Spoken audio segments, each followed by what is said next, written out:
paciente, bondoso, tudo sofre e crê. Suporta tudo, espera, o amor jamais irá morrer. O que ainda é imperfeito se tornará perfeito. Em parte o conhecemos, em parte apenas cremos. Brilhe em nós a luz do Deus que escolhe amar, Pra compartilhar fé, esperança e o amor. Sobre tudo, o amor.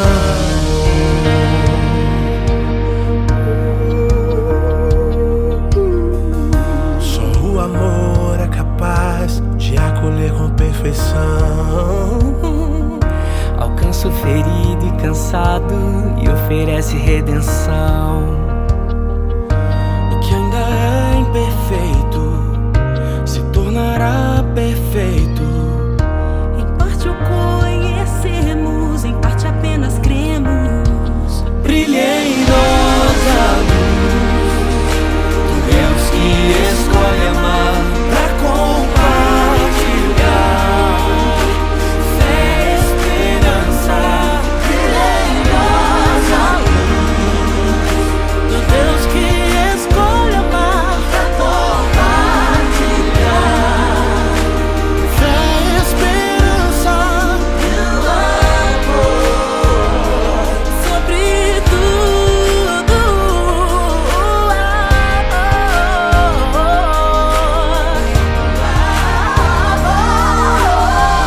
Deixaremos para trás sentimentos irreais. Amar é decidir e acolher. Quem ama não desiste, ampara e insiste. Amar é andar por fé e esperança.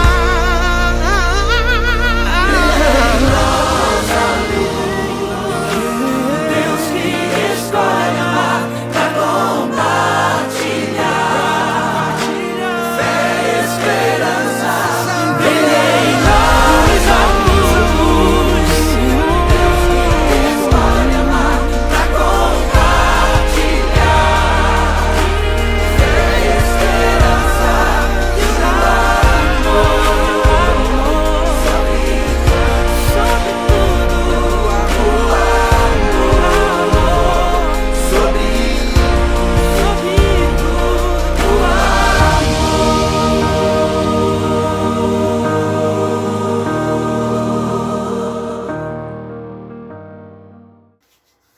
Boa noite, queridos! Enfim, chegou o domingo, enfim, estamos juntos novamente para adorar o nosso Deus, para celebrar esse Deus maravilhoso. E aí nós queremos aqui mais uma vez já pedir que você possa compartilhar esse culto, possa compartilhar esse momento, marcar o seu amigo, que você possa aí curtir também, né, o culto de hoje de noite aí, mas acima de tudo compartilha ele, marca o seu amigo aí, manda aí o link para os seus amigos para que eles possam participar desse momento. Quem sabe bota o link no seu grupo de família, né, no grupo da sua família. Eu tenho certeza que vai ser uma noite maravilhosa, uma noite abençoadora na vida da sua família. Hoje de noite nós temos uma palavra muito especial, uma palavra muito especial para o tempo de hoje, uma palavra apropriada para o tempo de hoje. Nós vamos ouvir uma palavra hoje sobre ansiedade. E como é importante a gente dar uma parada um pouco para poder escutar algo assim. Mas aí, antes mesmo de passarmos para a palavra, para esse tempo que nós vamos viver hoje de noite, eu quero te convidar a realmente poder estar clamando a Deus junto com a gente. Nós temos orado nas segundas-feiras, em outros dias da semana com outros grupos, e nós estamos pedindo a Deus que Deus possa ministrar a cura sobre o nosso país, sobre a nossa nação, sobre a nossa cidade. E eu quero convocar você a estar fazendo isso com a gente também, tá bom? Então não esqueça de orar, não esqueça de buscar a face do nosso Deus pela vida dessas pessoas, tá certo? Vamos adorar o Senhor, vamos louvar o Senhor e já teremos uma palavra de Deus para você. Deus abençoe a tua vida, não saia daí, Compartilha o culto de hoje de noite, compartilha esse momento. Marca o seu amigo aí, eu tenho certeza que vai ser uma noite abençoadora para vocês.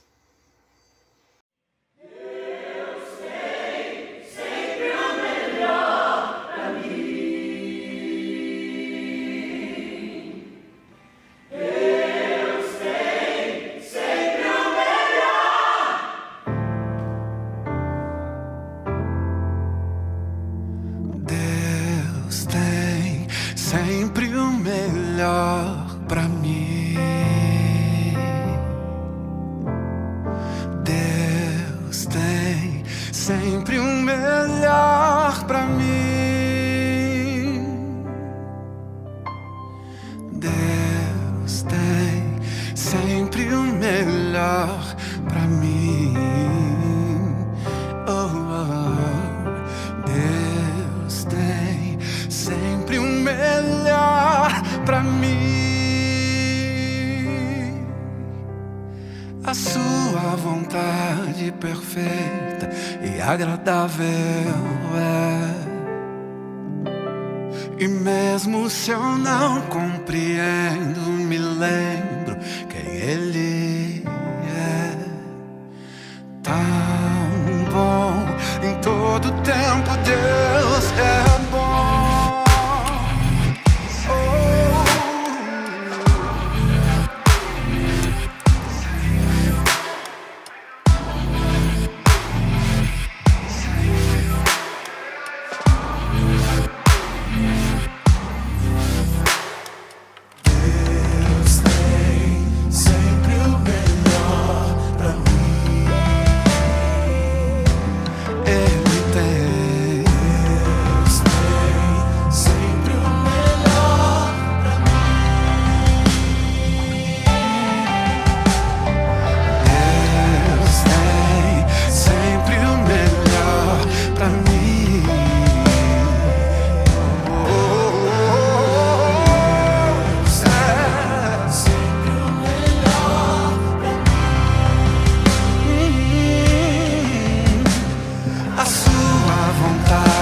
Perfeita e agradável é.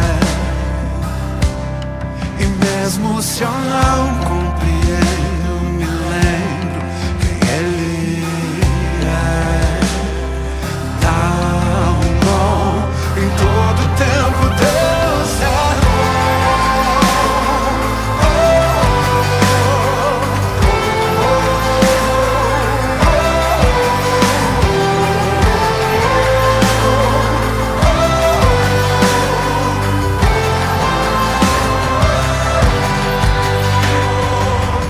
Posso me esquecer, preciso perceber. O Deus que não mente está comigo.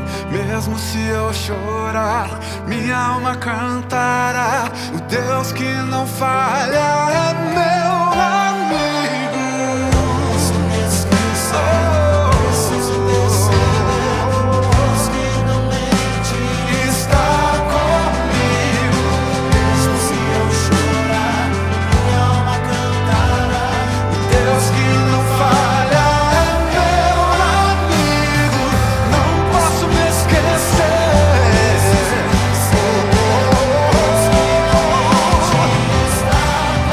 Meu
Muito boa noite. Boa noite a todos que estão nos assistindo pela internet, pelo Facebook ou pelo YouTube. E desejo realmente que você tenha uma boa noite e que Deus possa estar falando ao coração de cada um de vocês que estão me ouvindo neste momento e que estão assistindo este culto, seja domingo mesmo, ou seja qualquer outro dia que o pessoal for ver o culto. Acredito que na semana que vem já o pastor já esteja falando com a igreja, né, trazendo a palavra de domingo. Mas enquanto não está tudo bem resolvido, então ele me convidou para poder ministrar um pouco da palavra de Deus, aquilo que Deus tem falado comigo primeiro, né? É sempre assim, Deus fala primeiro com a gente, nos exorta, nos ensina, para que a gente também possa falar um pouco para a igreja, aquilo que a gente tem caminhado com Deus. Então o pastor me convidou para trazer essa palavra e nesse momento que a gente tem vivido de pandemia, né, agora onde parece que tudo piorou de novo, né? E eu queria trazer uma palavra que eu já trouxe, na verdade, num grupo de jovens do ano passado. Mas então me desculpe, jovem, você vai ouvir de novo, talvez, né, com algumas modificações, mas muito parecido que eu falei lá. Mas de novo, Deus sempre fala, mesmo nas repetições, né? A gente tem sempre algo para aprender, algo que Deus pode falar com a gente novamente. Então, como eu falei anteriormente, a gente tem vivido num período bastante complicado, né, das nossas vidas. Pelo menos na minha curta vida de 32 anos, nunca vi algo parecido, né, de uma pandemia, de um lockdown, de isolamento social, de uso de máscara e por aí vai, né, com notícias de hospitais lotados. E isso gera muito medo em nós, né? Muita ansiedade. O que vai acontecer daqui para frente? O que realmente está acontecendo, né? E a gente não tem, ao mesmo tempo que a gente tem muita informação ao nosso dispor, né? Parece que a gente não consegue saber o que está acontecendo em muitos lugares, né? E isso gera uma angústia, talvez em muita gente, um medo, uma ansiedade em muita gente, né? E essa pandemia já, né, num contexto já complicado, né, num mundo já complicado, onde mesmo sem a pandemia a gente tem que nos preocupar em como a gente sobrevive, né, correr atrás do nosso dinheiro para sustentar a nossa família, para nos sustentar. Mas ao mesmo tempo a gente olha para um mundo político onde está tudo polarizado, né? Uns falam mal do Lula, outros falam mal do Bolsonaro, e assim vai. A gente olha na televisão, é uma brigaceira danada. A gente olha o lado econômico do mundo e do Brasil e vê as coisas que às vezes não dá certo. A gente começa a ficar preocupado qual é o futuro econômico da nossa sociedade ou da empresa em que a gente trabalha. Aí a gente volta para casa e está preocupado com a nossa segurança física, né? Com tantos assaltos, roubos, assassinatos. E aí precisa se preocupar com a nossa segurança, a segurança da nossa família, a segurança das minhas filhas, né? Então como é que elas vão sair? E se alguma coisa acontece com elas, o que a gente vai fazer? Como é que a gente cuida das pessoas que a gente ama? E a nossa família, e o estudo, e o trabalho, e nossa, né? É um mundo cheio de preocupações que nos trazem ansiedade. A gente fica ansioso, a gente fica preocupado, nosso coração com medo. O que vai acontecer? Como é que eu faço para proteger a quem eu amo? Sustentar aqueles a quem eu amo? E existe um estudo interessante, né, numa universidade da Califórnia, que revela a quantidade de informação que a gente recebe por dia. E é impressionante a conclusão que eles tiram. A gente recebe por dia, o equivalente a 174 jornais. Para quem é mais novo, já deve ter visto, não é tão velho assim, né? Os jornais, aqueles antigos, né? Que a gente folheava. Aí tu imagina 174 jornais, né? Então, em média, uma pessoa recebe 174 jornais de informação por dia. Isso é 5 vezes mais do que no ano de 86. Nem é tanto tempo assim, é uns 30 e poucos anos atrás. 5 vezes mais. Então a quantidade de informação que nós recebemos, o aumento dela é sempre exponencial. Existe, no mesmo estudo também, ele fala que uma pessoa gera por dia cerca de 6 jornais de informação. Ela própria gera. Quando há 25 anos atrás, é menos tempo ainda, 25 anos atrás, era 2 páginas e meia. Então, uma pessoa, ela recebe muita informação e gera muita informação aos que estão ao seu redor ou àqueles que veem o seu perfil na rede social, etc. E essa quantidade de informação, né, nos traz muitas vezes medo, angústia. É só você ligar na televisão, meu amigo. A quantidade de morte, sangue, de corrupção, de roubo, sei lá, a quantidade de coisas que nos trazem aflição, que nos fazem ficar ansiosos, preocupados. E mesmo que a gente, não vou ver televisão, vou ver uma série, um filme, né? O que elas trazem? Eles trazem traição, corrupção, morte, tiro, né? E muitas vezes a gente, vamos sair dos filmes e séries, vamos para as redes sociais. As redes sociais destilam o ódio, né? Pessoas falando mal de tudo e de todos.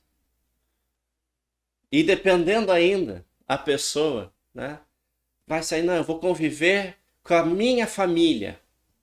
E dependendo da família, é mais briga, mais contenda, traição, fofoca. E isso tudo vai gerando na gente uma ansiedade. Até que se gera aquilo que a gente chama de doença da alma. Gera ansiedade, crises de ansiedade, depressão, crises do pânico, síndrome do pensamento acelerado. Então essas são sintomas de algo que já vem há muito tempo, de preocupações e anseios de muito tempo. Existe um estudo no Rio de Janeiro, na Universidade do Rio de Janeiro, que diz que nesse tempo de pandemia, principalmente o estudo foi feito em março e abril do ano passado, de 2020, houve um aumento de 90% nos casos de depressão. 90%. E mais que dobrou os casos de sintomas, né, com crises de ansiedade e estresse agudo. Mais que dobrou o número de casos. Então a pandemia só veio piorar os estados de ansiedade, de depressão. Mas aí muitos crentes vão dizer, mas ansiedade, depressão, crente não tem isso. Crente não tem essas coisas, não tem essas doenças. Meu amigo, se você não tem, dê graças a Deus por isso. Graças a Deus por isso. Mas na verdade as doenças da alma, as chamadas doenças da alma, são na verdade sintomas que se encaixaram, são variáveis que se encaixaram, seja do próprio mundo, a própria situação em que a pessoa vive, a própria pessoa em si. Muitas vezes a pessoa já é mais suscetível às preocupações, aos anseios, já é uma pessoa mais agitada muitas vezes. E existe uma outra variável, que antes de você me julgar, ficar bravo do que eu vou falar, eu vou explicar, tá? Então, uma outra variável é a falta de confiança plena e perfeita em Deus. Tá? Por que eu disse perfeita? Porque todos corremos o risco de ficarmos ansiosos, preocupados e muitas vezes gerarmos em nós doenças da alma, de ansiedade, depressão. Por isso que eu digo que a pessoa que é imune a isso, somente aquelas pessoas que têm uma confiança perfeita em Deus. E sinceramente, acho que não existe pessoa que tenha esse tipo de confiança em Deus. Por isso, meus irmãos, todos estão sujeitos a doenças da alma. Talvez umas pessoas mais suscetíveis, outras menos. Mas todos estão sujeitos. Então, meu querido, quando a Bíblia fala que você que acha que está em pé, cuidado para que não caia, nessas situações a realidade é a mesma. Se você acha que está em pé, que não tem crise de ansiedade, não tem depressão, glória a Deus. Graças a Deus. Mas não se descuida. Você também está sujeito a isso. Você também pode ter a doença da alma.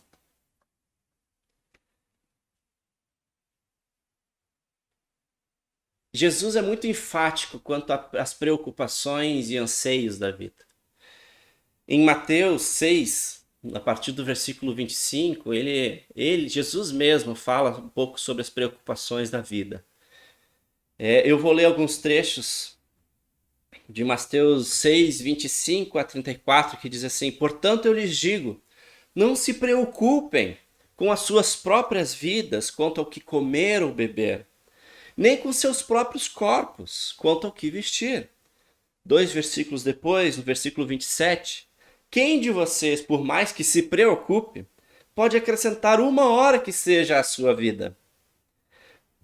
Por que vocês se preocupam com roupas? Versículo 31, portanto, não se preocupem dizendo o que vamos comer, ou o que vamos beber, ou o que vamos vestir. Versículo 34, não se preocupem com o amanhã, pois o amanhã se preocupará consigo mesmo.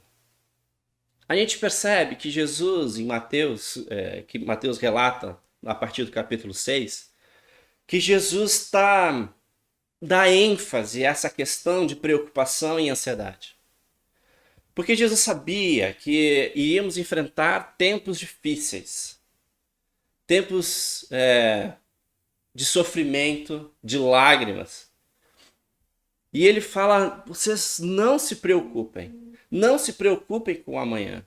Amanhã já vai trazer suas próprias preocupações.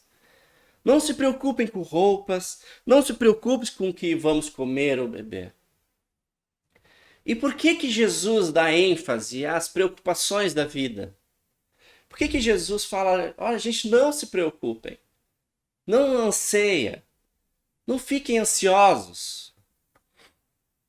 Porque sempre que a gente nos preocupa com alguma coisa, quando a gente se preocupa com alguma coisa, principalmente quando está fora do nosso controle, a nossa vida se inclina a permitir que algo ou alguém roube o trono de Deus em nossas vidas. Cada vez que a gente se preocupa, a gente está se inclinando a deixar que algo ou alguém roube o lugar de Deus em nossas vidas, no trono de nossas vidas. E eu queria ler com vocês 2 textos que exemplificam isso na vida de Abraão. Se você puder abrir, quem é que está com a Bíblia ou no celular, em Gênesis 17, a partir do versículo 17 até o 21, no começo. Diz assim a palavra do Senhor, em Gênesis capítulo 17. Abraão prostrou-se rosto em terra, riu-se e disse a si mesmo: poderá um homem de 100 anos de idade gerar filhos? Poderá Sara dar à luz aos 90 anos? E Abraão disse a Deus: permite que Ismael seja o meu herdeiro. Então Deus respondeu: na verdade, Sara, sua mulher, lhe dará um filho, e você lhe chamará de Isaque. Com ele estabelecerei a minha aliança, que será aliança eterna para os seus futuros descendentes. E no caso de Ismael, levarei em conta o seu pedido. Também o abençoarei. Eu o farei prolífero e multiplicarei muito a sua descendência. Ele será pai de 12 príncipes, e dele farei um grande povo. Mas preste atenção, mas a minha aliança eu a estabelecerei com Isaque, filho que Sara lhe dará no ano que vem, por esta época. Então há uma promessa de Deus na vida de Abraão, dizendo que ele teria um filho já na sua velhice. Quem conhece já a história de Abraão já ouviu. E imagina, Abraão tinha 100 anos de idade, Sara tinha 90. E Sara era estéril. Então, mas igual Deus promete um filho de Sara com Abraão.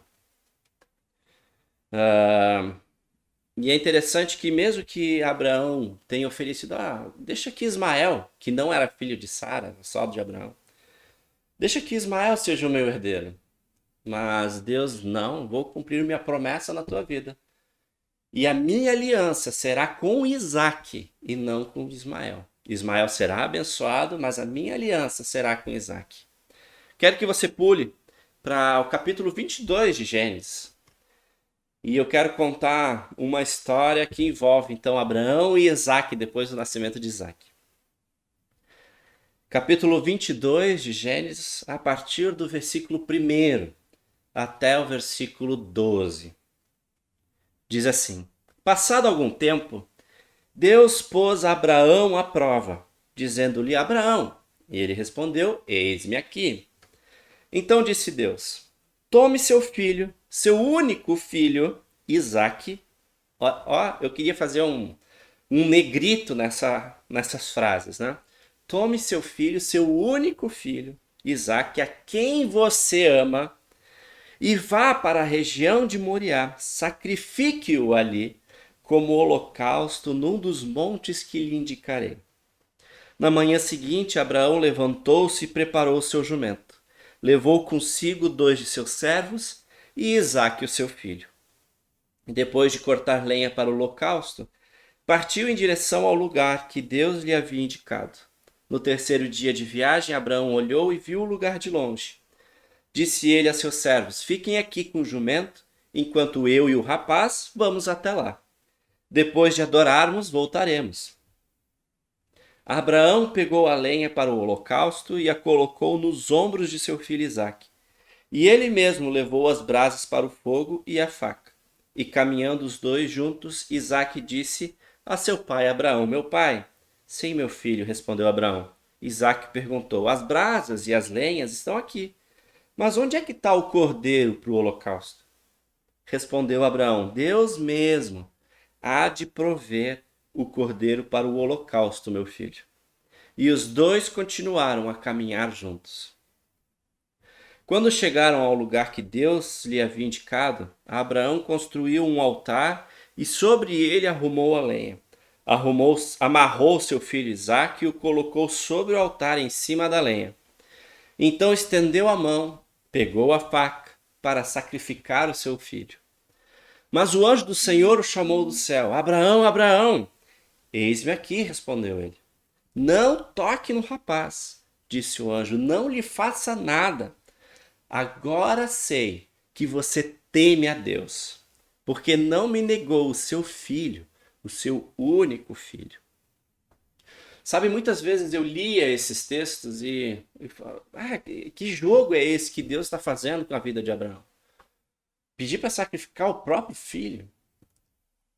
Claro que esse é um exemplo extremo, né, que até para demonstrar a seriedade que Deus leva a essas questões. Mas há uma lição preciosa nessa história, que até o nascimento de Isaac, quem estava no trono da vida de Abraão era Deus. Até Isaac nascer. Quando Isaac nasceu, outra pessoa tomou o lugar de Deus na vida dele. E é interessante ver isso quando Deus fala, pega o teu filho, Isaac, a quem você ama. Não quer dizer que a gente não deve amar o nosso filho. Mas o problema é quando o nosso filho toma o lugar de Deus nas nossas vidas. E não só o nosso filho, mas tantas outras coisas, seja dinheiro, poder, empresa, seja esposa, esposo, tantas coisas, prazer, tantas coisas que podem ocupar lugar de Deus nas nossas vidas. E quando Abraão estende a mão, pega a faca para sacrificar o seu filho, na dor que ele sente, naquele outro ser que não Deus, que está enraizado no trono, que é na vida de Abraão, que era para ser o lugar de Deus.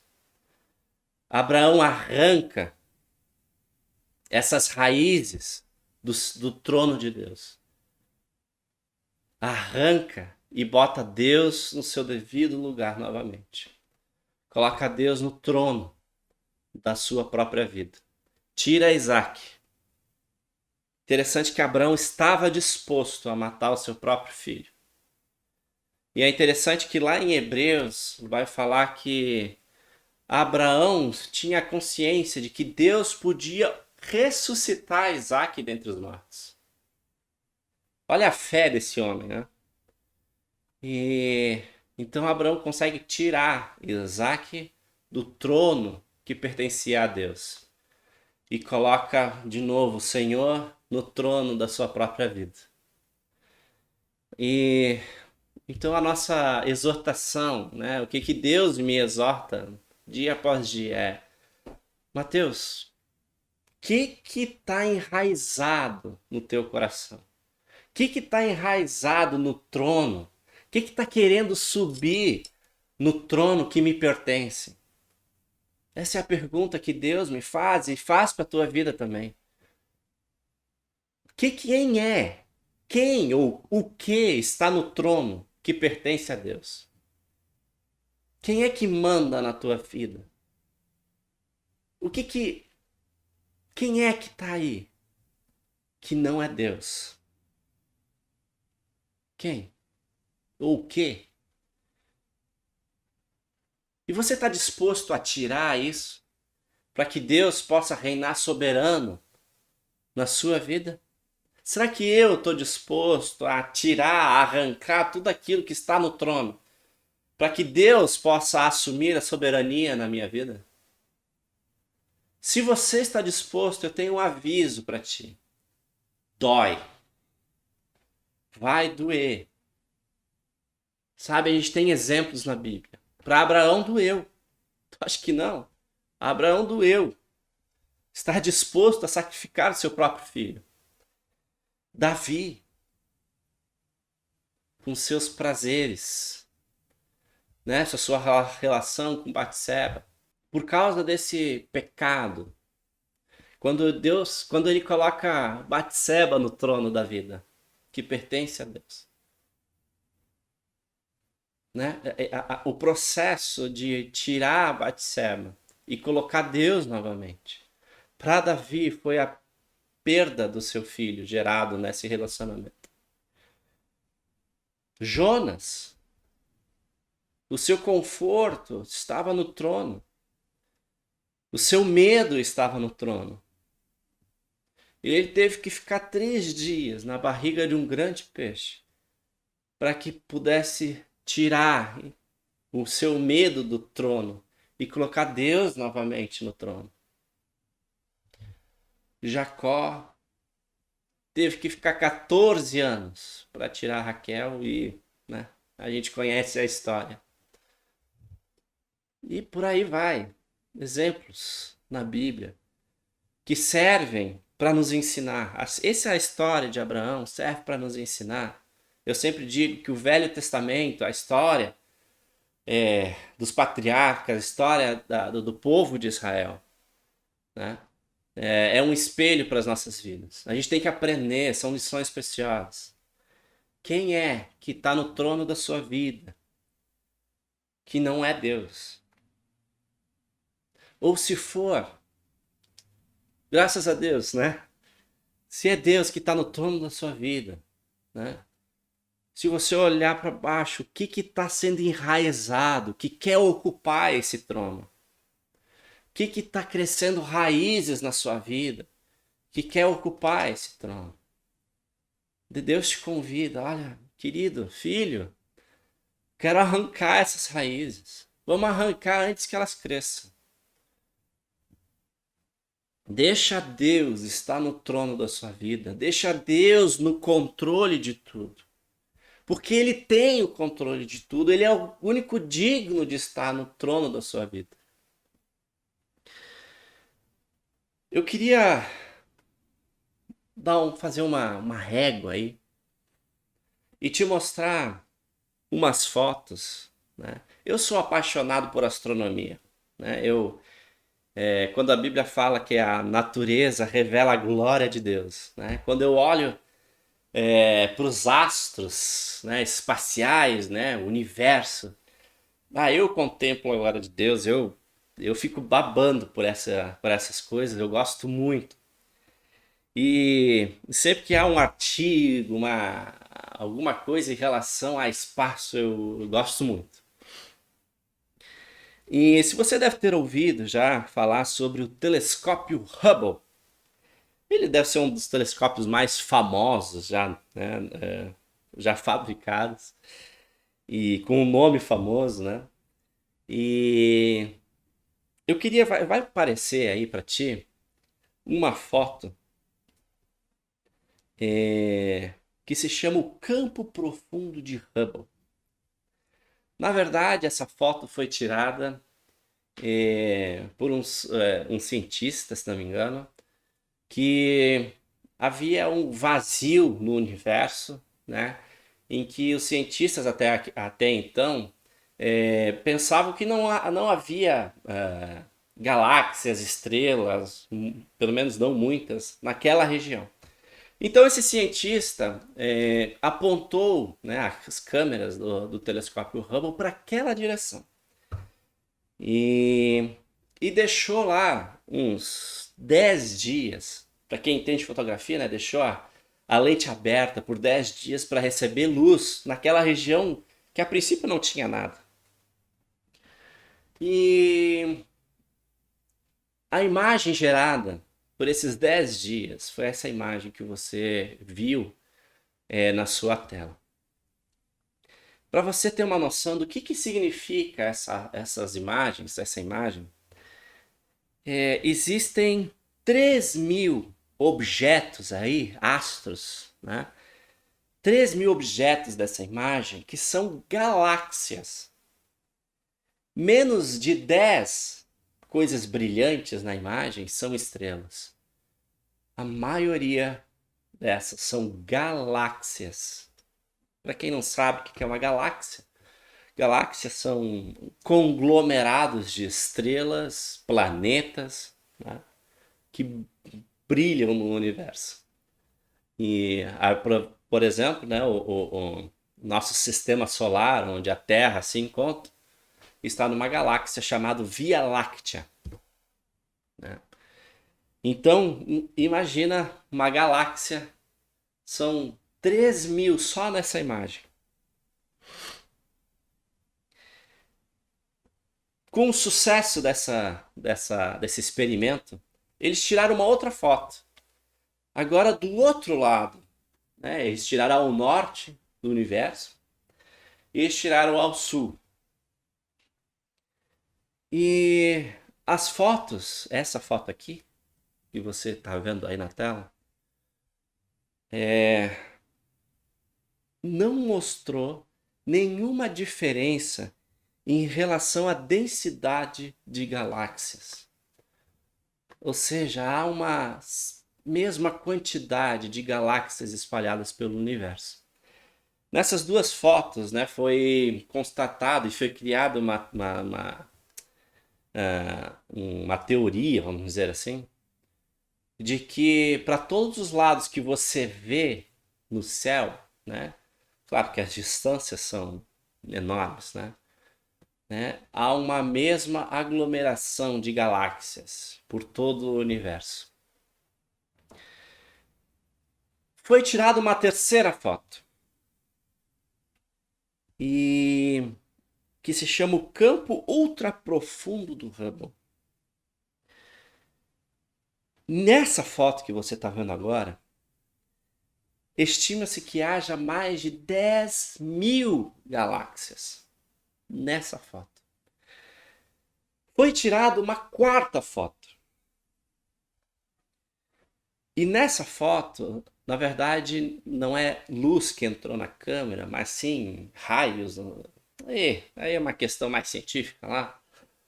Nessa foto aí, há cerca de 5.500 galáxias. Ah, mas tem um número reduzido de galáxias aqui, né? Não. O problema é que assim, ó,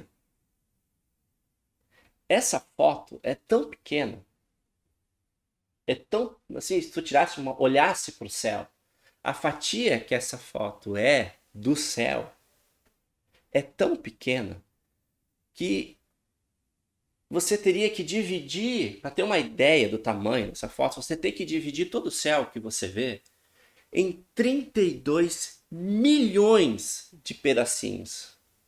E um pedacinho desses, a gente consegue visualizar que 5.500 galáxias. Não estou falando de estrelas, são galáxias. Isso é fora da nossa dimensão racional. E eu nem cheguei perto ainda de números grandes. Se a gente fosse calcular uma estimativa, pegando esse pedacinho, né, de 32 milhões, que há 5.500 galáxias, fosse multiplicar isso para um céu inteiro, teríamos cerca de 176 bilhões de galáxias. 176 bilhões de galáxias. Mas isso não é nenhuma estimativa. Isso é um chute por baixo, o limite mínimo. Porque isso é só aquilo que a gente consegue mais ou menos ver. Estima-se que existem cerca, pelo menos, né, daquilo, até a gente que os cientistas conhecem na galáxia, do universo, de 2 trilhões de galáxias nesse universo que a gente consegue ver. Trilhões, 2 trilhões de galáxias. Não cheguei no número grande ainda.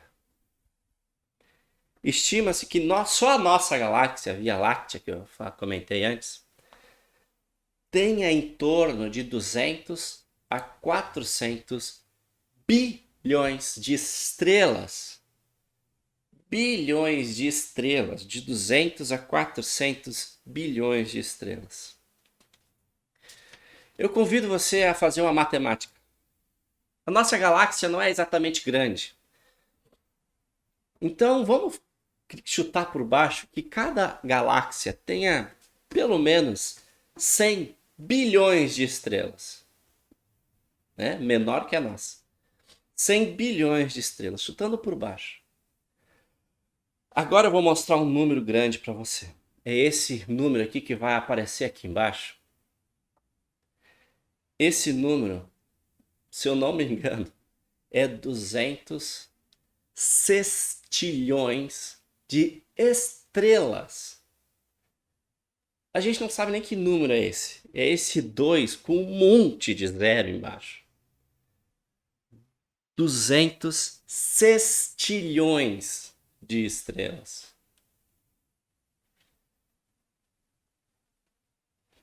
Mateus, por que você está falando de estrela? É legal o assunto, mas não tem nada a ver com o que você estava falando de trono, de preocupação. O que tem a ver com o coronavírus, com o mundo caótico que está?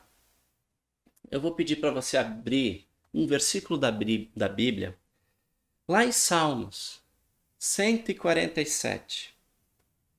Salmos 147, no versículo 4. Olha o que diz aqui.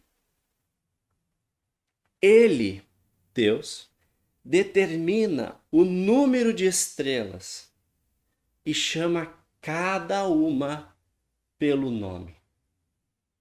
Gente, ele determina o número de estrelas e chama cada uma pelo nome. Eu fico pensar nisso, fico arrepiado. Sabe, a gente coloca muitas vezes, eu boto muitas vezes outras coisas no lugar, nesse trono que é em mim, deixando Deus de lado. E parece que eu me esqueço do tamanho, do poder, da glória do nosso Deus. Você viu esse número gigante, 200 sextilhões de estrelas, e ele as conhece pelo nome. Sabe, aqui eu lembro de uma história de Eliseu, junto com o seu servo, e os inimigos cercaram a cidade onde eles estavam. Essa história está em 2 Reis 6. E o servo, olhando os cavalheiros e guerreiros que cercaram a sua cidade, e reclama para Eliseu: Eliseu, o que a gente vai fazer, Eliseu? O que a gente vai fazer? E Eliseu ora assim: Deus, abre os olhos desse meu servo para que ele veja.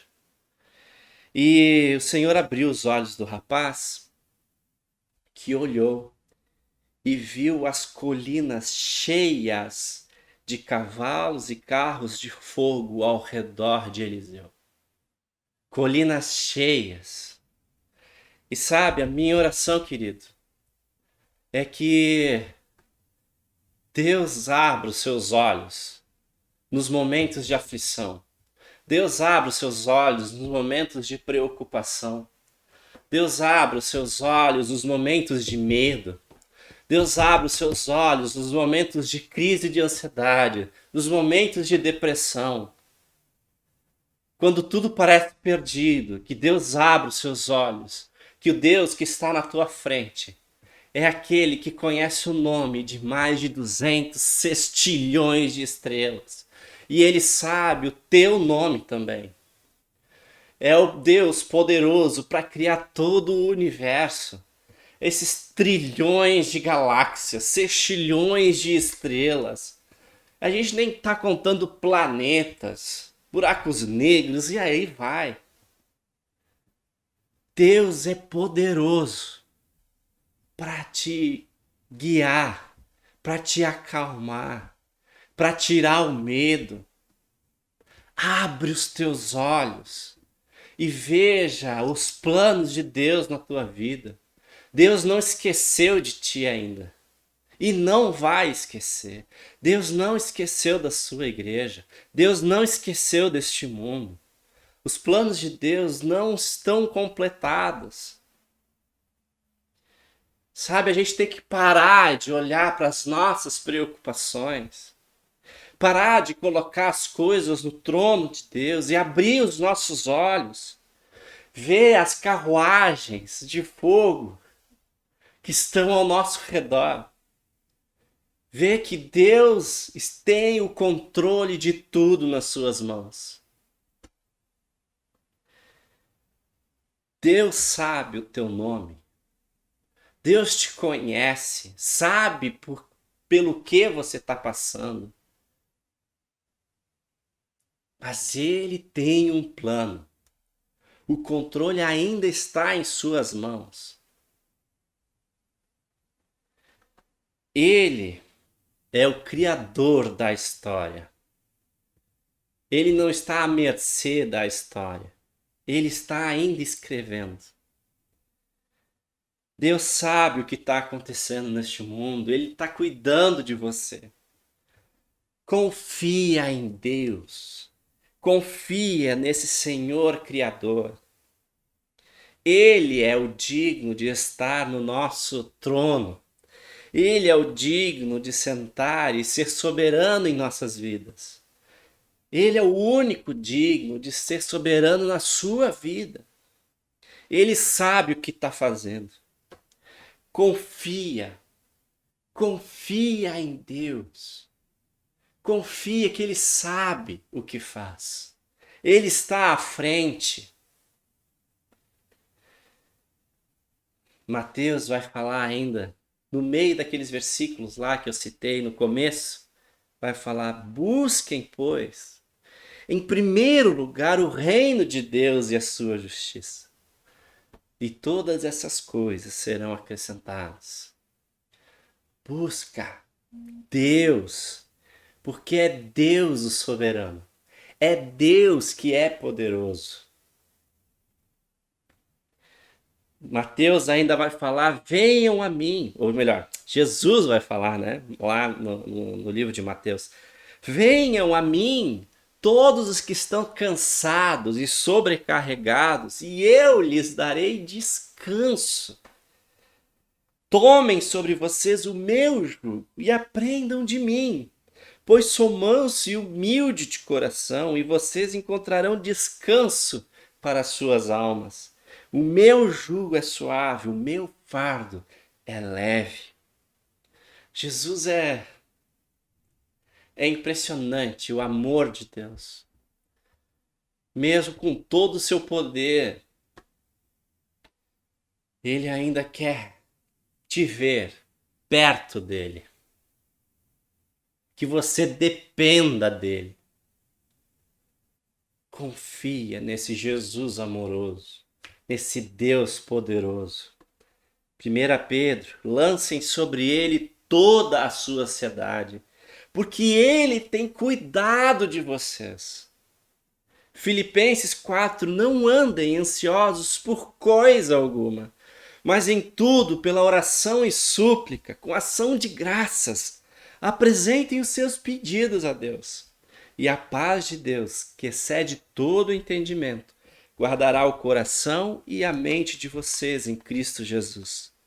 Finalmente, irmãos, tudo que for verdadeiro, tudo que for nobre, tudo que for correto, tudo que for puro, tudo que for amável, tudo que for de boa fama, se houver algo de excelente ou digno de louvor, pensem nessas coisas. E não nas preocupações, nas ansiedades, naquilo que está acontecendo ao nosso redor. Mas olhem para Jesus, o Senhor. Salmos. Mas eu, quando estiver com medo, confiarei em ti. Quando a ansiedade já me dominava no íntimo, o teu consolo trouxe alívio à minha alma.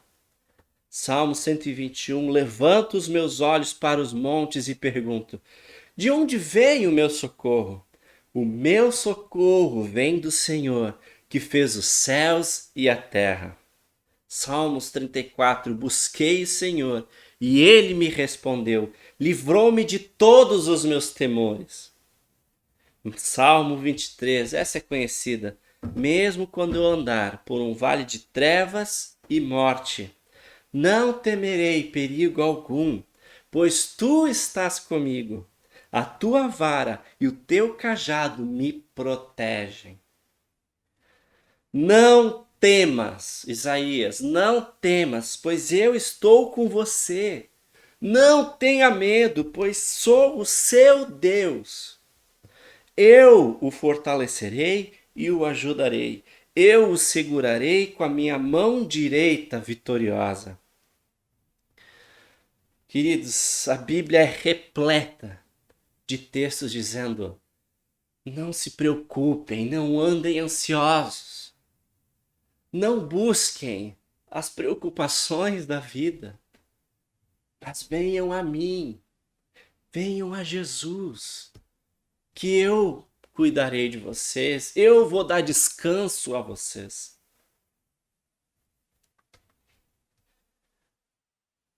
Isso aqui é quando eu penso no poder de Deus, em quem Deus é e aquilo que Deus fez por nós, eu fico já mais aliviado, mais descansado, porque eu sei quem luta por mim. Eu sei quem tem a história nas suas mãos. E isso é confortante. E, por último, se você tem doenças da alma, ou se você, como eu, às vezes de noite não consegue dormir, né, porque está preocupado com alguma coisa. A minha oração é que, percebendo o poder de Deus e o quanto Ele se preocupa com o nosso coração, o quanto Ele se preocupa de estar no trono de sua vida, tomara que esses textos, esses versículos, que é a palavra de Deus, eu basicamente li versículos, que a palavra de Deus possa confortar, te curar. Não estou dizendo que você que toma remédio tem que parar de tomar remédio, não é isso.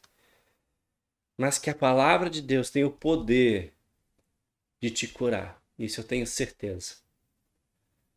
E que à medida da reflexão que você faz na sua casa, da palavra do Senhor, na intimidade que você estabelece com Ele, possa te trazer conforto, possa te trazer paz que excede todo o entendimento e possa tirar esse medo que quando a gente para de olhar para Jesus e olha para o mundo, esse medo cresce. Mas que a gente possa olhar para Jesus e perder esse medo, perder essa ansiedade. Que a nossa preocupação seja em agradar ao Senhor. E no último versículo, que eu quero encher você de esperança, se encontra em Apocalipse 21, 4. Dizendo que um dia Ele enxugará dos seus olhos toda lágrima. Não haverá mais morte, nem tristeza, nem choro, nem dor, pois a antiga ordem já passou. Querido, Jesus vai voltar. Eu lembro de novo que Deus não terminou a sua obra em ti, não terminou a sua obra em mim. E Jesus vai voltar. E Ele vai enxugar dos seus olhos, dos meus olhos, toda a lágrima. Eu queria terminar esse tempo com uma oração. E, de novo, o meu desejo é que você possa terminar esse culto, mesmo online, possa terminar esse culto cheio de paz, cheio de despreocupação, que a ansiedade tenha ido embora. Porque a palavra de Deus diz que a gente não precisa se preocupar, porque a gente tem um Deus que criou e conhece o nome de 200 sextilhões de estrelas. E isso é a pontinha do poder de Deus. Eu queria orar com você. Feche seus olhos aí mesmo. Senhor Deus, eu agradeço pelo poder que você tem. E pelo poder que a própria natureza já expressa. Quando a gente olha para o universo, ou olha para a natureza desse próprio planeta. E agradecer porque se não fosse por isso, a gente não teria esperança. Se não fosse um Deus todo-poderoso, não teríamos esperança. E te agradeço, Pai, porque o Senhor não completou ainda a história em nossas vidas. Mas ainda há o que acontecer. Um dia Jesus vai voltar. E não haverá mais choro, mais dor, mais morte. Mas, Senhor, enquanto isso não acontece, eu quero te pedir por mim e por cada irmão que está assistindo hoje, que o Senhor, a cada dia que passa, e a gente possa te conhecer um pouquinho melhor. E quando o medo vier bater a nossa porta, a ansiedade ou as preocupações vierem bater a nossa porta, que a gente possa lembrar do Deus que nós temos. E que, como o servo de Eliseu, possamos abrir os nossos olhos e enxergar o teu poder, a tua glória nos rodeando. Em nome de Jesus, Pai, tira toda a ansiedade, tira toda a preocupação, tira tudo aquilo que não devia estar nos nossos corações. E assenta, Senhor, no trono da minha vida. E seja soberano. E, Senhor, se tiver alguma coisa ocupando o lugar que te pertence, Senhor, que o Senhor possa tirar isso de mim. E que a minha oração, Senhor, é que os meus irmãos que estão assistindo possam fazer a mesma oração. E colocar Deus no trono. Colocar Deus como soberano das suas vidas. Em nome de Jesus. Amém e amém. Essa próxima música eu gostaria que você prestasse atenção, porque fala: não tenha sobre ti qualquer cuidado, qualquer que seja. Entrega tudo a mim. E o teu trabalho é descansar em mim. Em nome de Jesus, que o Senhor possa guardar o teu coração e a tua mente das ansiedades e preocupações dessa vida. Amém e amém. Não tenhas sobre ti um só cuidado, qualquer que seja, pois somente seria muito para ti.